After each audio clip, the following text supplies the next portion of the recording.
All right, let's talk about this. So, if people somehow missed it, competitive 2.0 was announced, right? We have this nice little article which talks about all the competitive stuff that's going to be happening basically in the next year, all the way up through Worlds.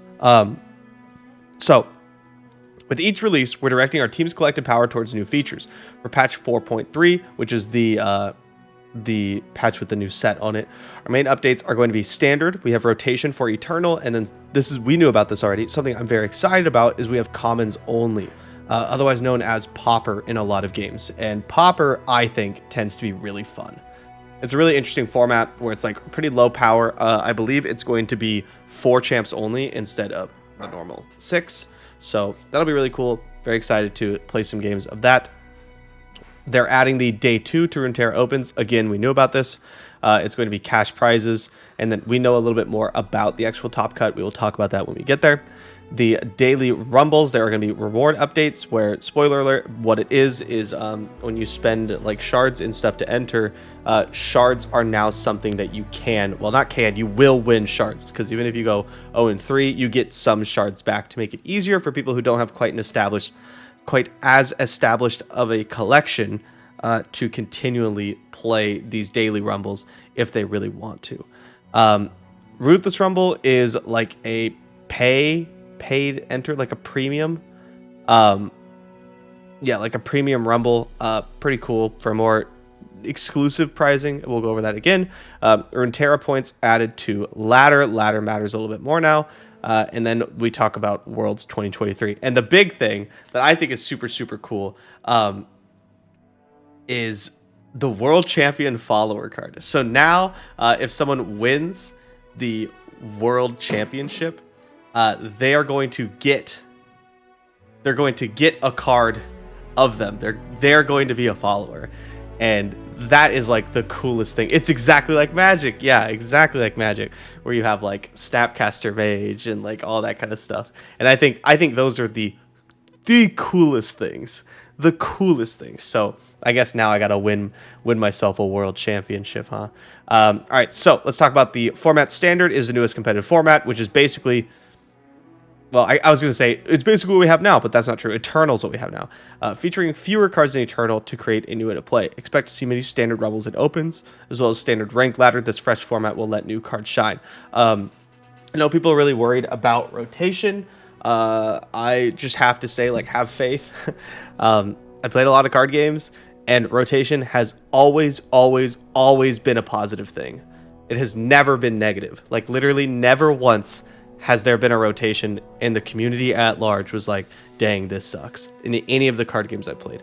Granted, not that many, but still. Rotation just kind of works. It's something that kind of has to happen in card games. Eternal is essentially a new name for the LoR format we know today, where all the epic archetypes, you can play all the cards. That's basically it. And commons only is Pauper. Commons only rumbles will allow use of Eternal cards, allowing any common card to be played in this format. And that's cool. I think that'll be like super sick. You think people don't like rotation because of natural loss aversion mentality? Yes, but you can still play them in Eternal. It's fine. Don't worry about it. Okay, so let's talk about day 2 Runeterra Opens. Currently, we only have day 1 of Runeterra Opens in the beta season. This is something that we were told about beforehand, that day 2 is coming, but for now in beta, they just have day 1. In day 2, there will be cash prizes and stuff. We threw Runeterra Opens this season consisting of open rounds on Saturday, followed by a top 64 day 2 on Sunday. This is opposed to the top 32 that we have for seasonals, mostly to allow all people with a specific record into the top cut, and because there's going to be more people able to play in the opens because they're open format. You don't have to qualify. There needs to be more space up top. So the first one is standard, and that's going to be in 3.5 weeks. And then the second one is standard, and that's going to be exactly 1 month after. That's the World Qualifier Open. We'll talk about the difference in a second. And then the one after in another month. It's Zubair, thank you very much for the 3 months. But that one is 1 month after on the 15th, and that's Eternal. So day 1 starts very early, which is nice. And then you can, the best part about the opens, which you may or may not have played, because there's only been one so far, is that unlike seasonals and every other tournament we've ever had for Runeterra, you don't have to be there at a specific time. You don't have to show up for your round, play your round, and then wait 40 minutes for your next round. You get to play your rounds whenever you want. So you could just go game, game, game. And then you can leave for 2 hours and go get lunch or go to the gym. And then you can come back and go game, game, game. Right? Like you could do it however you want. And it's so nice. It's so nice. And then after that, we have day 2. Runeterra opens will cut to the top 64 players for day 2. And from there be put into a randomized single elimination playoff bracket with rounds starting at specific times. This is more standard, more like the tournaments we know of the past, right? Where you have to be there at a specific time because it's single elim, it's a bracket. In order to make a top 64 cut, will qualify players with the best overall record. For example, all players who are 9-0 qualify, then 9-1, then 9-2, then 8-3, then 7-3. And it'll kind of carry down from there. They're hoping to make it so everyone who X1s makes it into day 2 with maybe some 9-2 sneaking in. I think it's basically going to be a hard cut at 9-1. Not a hard cut, but you get what I mean. Like, there's not going to be a lot of 9-2s, in my opinion. But we'll see. The first tiebreaker, because you have to have tiebreakers on X2, it used to be ladder.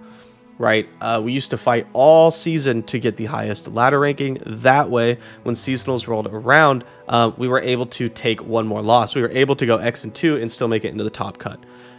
Here's how tiebreakers are done. Now, I'm sorry I'm yawning a bit. I'm still getting over being sick. First tiebreaker is players' game win percentage. This means if you go 2-0 in all of your games, you will have a better record than someone who goes 2-1 in all of their matches. That's kind of a big deal. It just means it is more important for you to 2-0 people. It didn't matter before, now it does. If this list of players is still greater than 64, our second and third tiebreakers are gauntlet trophies and then ladder rank. It will never get to ladder rank, in my opinion. I expect it to get to gauntlet trophies a couple of times, but not very often. Obviously, the first tiebreaker is very important, the game win percentage. So get your gauntlet trophies. Get your gauntlet trophies in. If you qualify for day 2 of the Open, you'll have to sign in via the Tournaments tab before the tournament begins. Blah, blah, blah. Playoffs have a separate deck submission for day 1 in a randomized bracket. This I hate. I really just want to play the same deck all the way through, but, it's established as the norm right now. You play seasonals, and then you're able to switch your deck for top cuts. I don't like that. But if that's what it takes, then that's totally fine. So prizes for the Open Day 2. First place is $1,000. You get some other stuff, and you get invited to a mystery event, which is not Worlds. We don't know what it is, and you get Runeterra points. Second is 500. Third and fourth 250, all the way through 8th 125, and then nothing else below that. The World Qualifier Open also pays out through 8th. 5,000, 2,500, 750, 250, respectively. And you obviously get a World's invite if you make first. Now, doing the math, which some people did, this is where we're going to spend most of our time talking about stuff, is right here. This does cut the prize pool by 100,000 or something like that. It was 300,000 total, and now it's it's over less than that. Pope Pop Tart, thank you for the 11 months. I appreciate the Prime sub. And it is a loss of prize money for Runeterra. However, I, being a competitive player who is expecting to win some of the amount of prize money, am very happy with this change because I get to play tournaments more. Right? Instead of a seasonals every 3 months and then Worlds eventually, we have basically a mini seasonals every single month. Twice, every month twice, and then we have something that's basically old seasonals once every 3 months. Plus we have all the gauntlets and everything, right? Lost to 50% approximately over a year. I'm still down with that. Wait, twice a month? No, sorry, twice. There's 3 month period, once each month. 2 times is a mini seasonals, and then there's the big seasonals. And I just prefer this. I don't play Runeterra for the money, right? If I wanted to, like, I like to play tournaments for money. I do. I like higher stakes. But I would prefer to have a more robust, better organized play system than to have more money up top. If I wanted to play card games solely for the money, I would still just be playing poker. But this is nice. Like, a lot of times what happens in Runeterra is you practice for seasonals, and then you top cut or you don't, and it's just over. You have nothing else to do for like the next month and a half, 2 months. Now you always have something to do, and your practice from the Runeterra Open will like continue and help you out as your practice for the World Qualifier, that kind of stuff. And that's just really nice. Like, you constantly have something to do, because dead time in card games, if you're a competitive player, it's just miserable. Editor's note: Runeterra Open Day 2 titles can level up. If you win twice, you become a legend of Runeterra. I thought that was pretty clever. What up, Puffball Panda? Thank you for the 11 months. I appreciate the prime. Hope you're feeling better. I'm getting there. I'm working on it. Yeah, so if you win twice, you become a legend of Runeterra. I thought that was clever. If you top cut 5 times, you become a Hall of Famer. Top 8, sorry. If you top cut 5 times, you become the consistent. So daily rumbles, blah blah blah blah blah blah blah blah blah blah blah blah blah blah blah blah blah blah blah. They're widening the play window. The rewards are a bit better. Okay, so yeah, they're gonna be costing 800 green shards, but no matter what, you're gonna get some shards back. So if you get 4 wins, you're almost making it back, and if you get 5 wins, you're going over, right? So if you play daily rumbles 3 times and you get 5 wins 3 times, you now have enough to buy in for no, sorry. If you play two daily rumbles and you win 5 times each, you now have enough to play 3 daily rumbles, and that's kind of cool. And then, yeah, Ruthless Rumbles. We're also experimenting with the new form of daily rumbles for players who are looking for an extra layer of competition. Ruthless Rumbles. These I'm excited about. They're hyper-competitive daily rumbles, only available on the weekend before each Runeterra Open. Fantastic way to practice.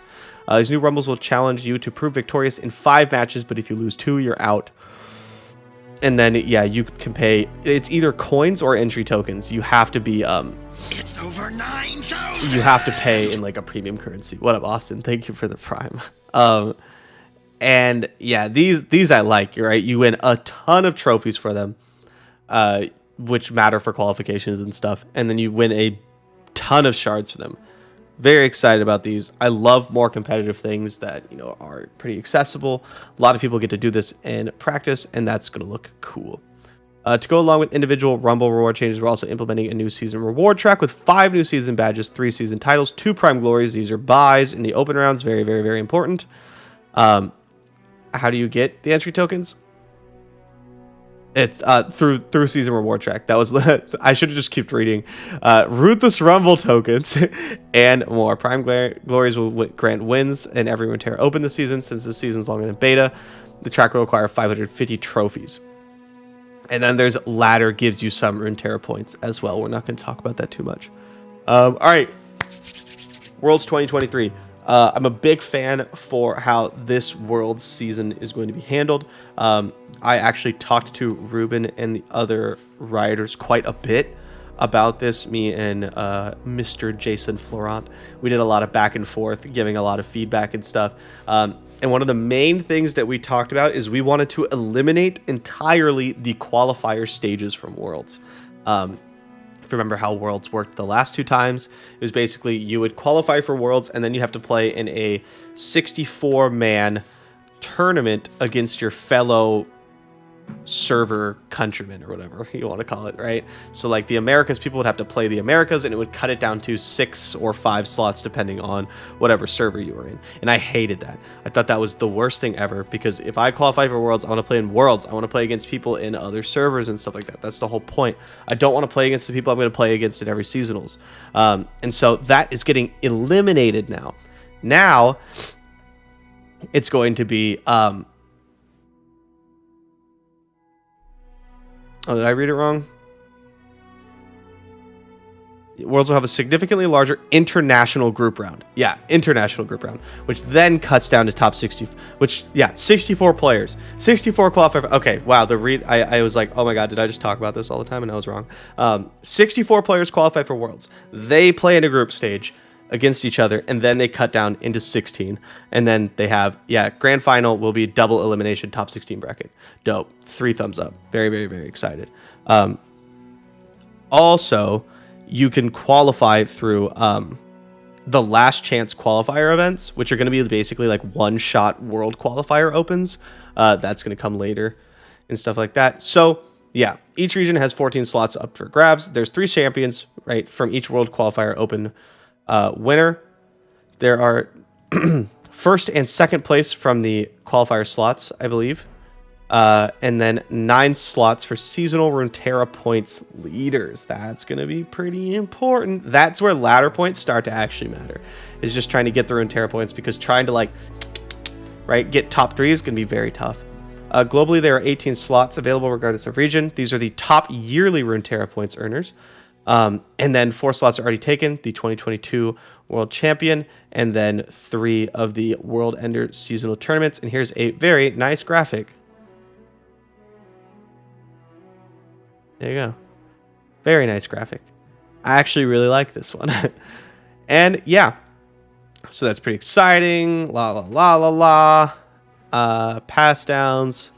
We're not going to worry about it. And then what are they going to be working on in the future? They're going to be working on matchmaking improvement for Rumbles. It's very nice. Wow, what a nice graphic. It is a nice graphic. It's very succinct. It gets the point across.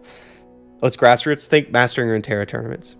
Matchmaking improvements for Rumbles, which is nice because I don't want to be playing against silver players. It sucks for them. It sucks for me. It's not fun for everybody. Free build and other new formats. Very exciting. Friend challenge for existing Rumble formats, like Singleton and things like that. Updates to Masters ranked LP formula. Oh my god. Finally. So if you don't know what that means, Ruben talked previously, or someone talked previously, about how the bugs in the APAC ladder and things, where they're like always gaining 25 LP and losing 15, all those stem from like core problems with the LP formula. And so they're going to be changing it. It's not going to be you always win 15, you always lose 25 LP in Masters anymore. It's going to be higher, like if you beat someone who's higher ranked than you, you're going to earn more. And things like that. And I'm very, very excited about it, because plus 25 minus 15 is not fun. I don't like, it's just a pain, because once you hit like 65% or whatever, you're just infinite. And all that matters is how many games you can play. And that's not fun for anybody. They're going to be adding tournament style open deck lists to best of 3 Rumbles and Opens. We love open deck lists on this channel. Big fan. We're going to be improving ways to show off collectible rewards. Hopefully they fix the titles and like badges thing, because it looks kind of weird. There's an experimental mystery event. I unironically I actually don't know what this is. There's some things where I have to be like, oh yeah, I wonder what that could be, but I actually know, because I'm part of the League Partner Program. I literally have no idea what that is. I can't even guess. And then they're looking at implementing a grassroots tournament program, and that is competitive 2.0. And I have to say, I'm very excited. Interested to hear what you guys have to say. If you're watching this on YouTube, please let me know in the comments what you have to say about this. What are you excited about? What do you not like? Were you planning on getting first in every seasonals and now there's less money for you? Is that something you're worried about? But yeah, that's all I have to say. I think it's great. I'm very excited. This is going to be starting in the next couple of weeks, so be ready for that. And thank you guys for coming. See you next time.